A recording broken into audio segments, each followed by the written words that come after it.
Hello guys, back again with another one on Chukd Football TV.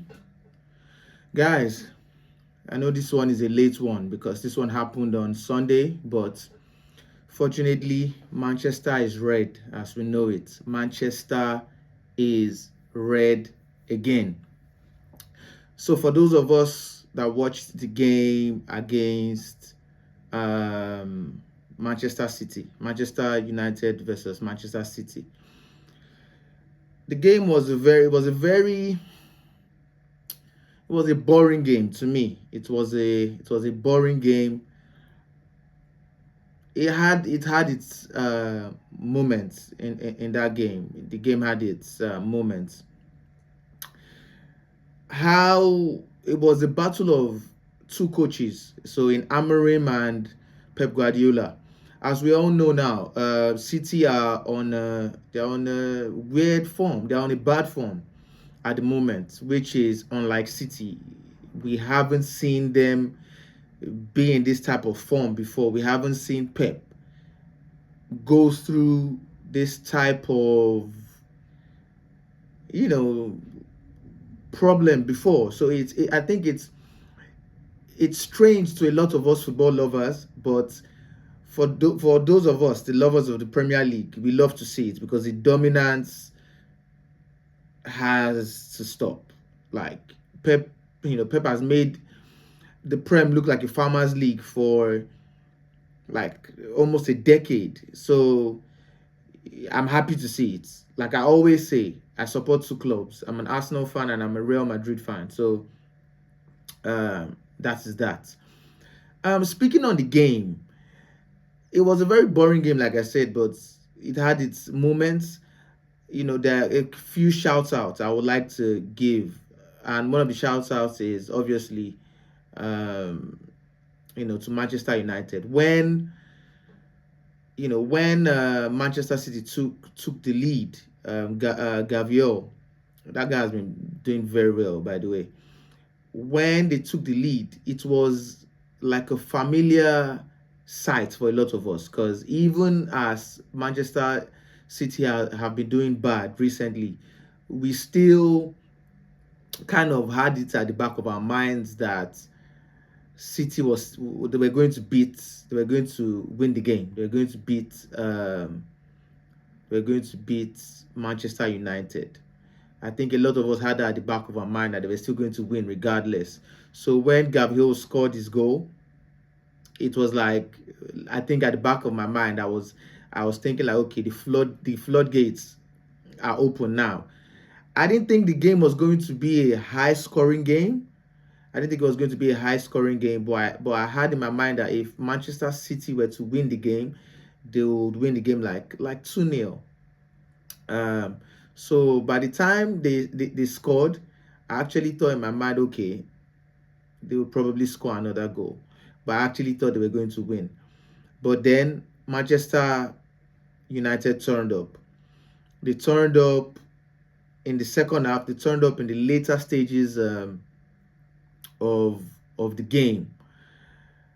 Bruno Fernandes didn't have a good game. If you watch his highlights, his single highlights on the game, he was a shell of himself. There were some open chances that he missed, and yeah, he didn't perform. He didn't perform well. But then, hold on.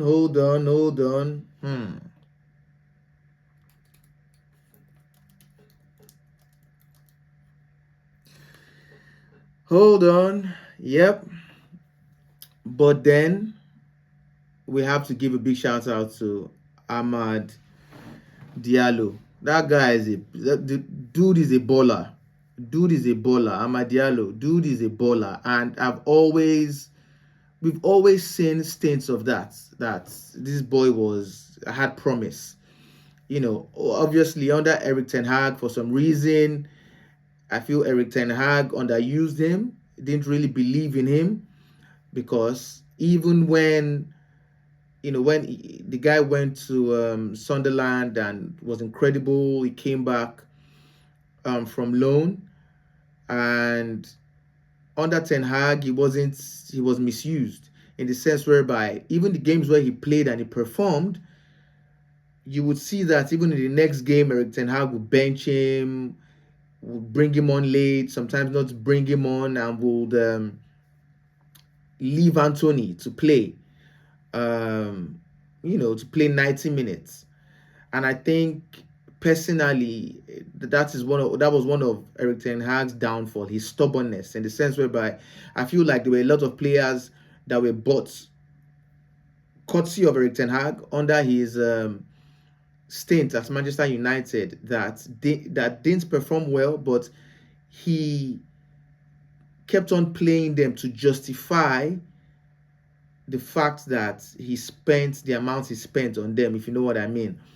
But yes, he underused Amad Diallo, and a lot of, I'm not a Man U fan, but I saw that a lot of Man U fans were calling for that boy to play. And we see how he ran the game on Sunday. He ran the game. The boy was fantastic. He was fantastic. There's promise there. His goal was incredible. His goal in the 90th minute was an incredible goal.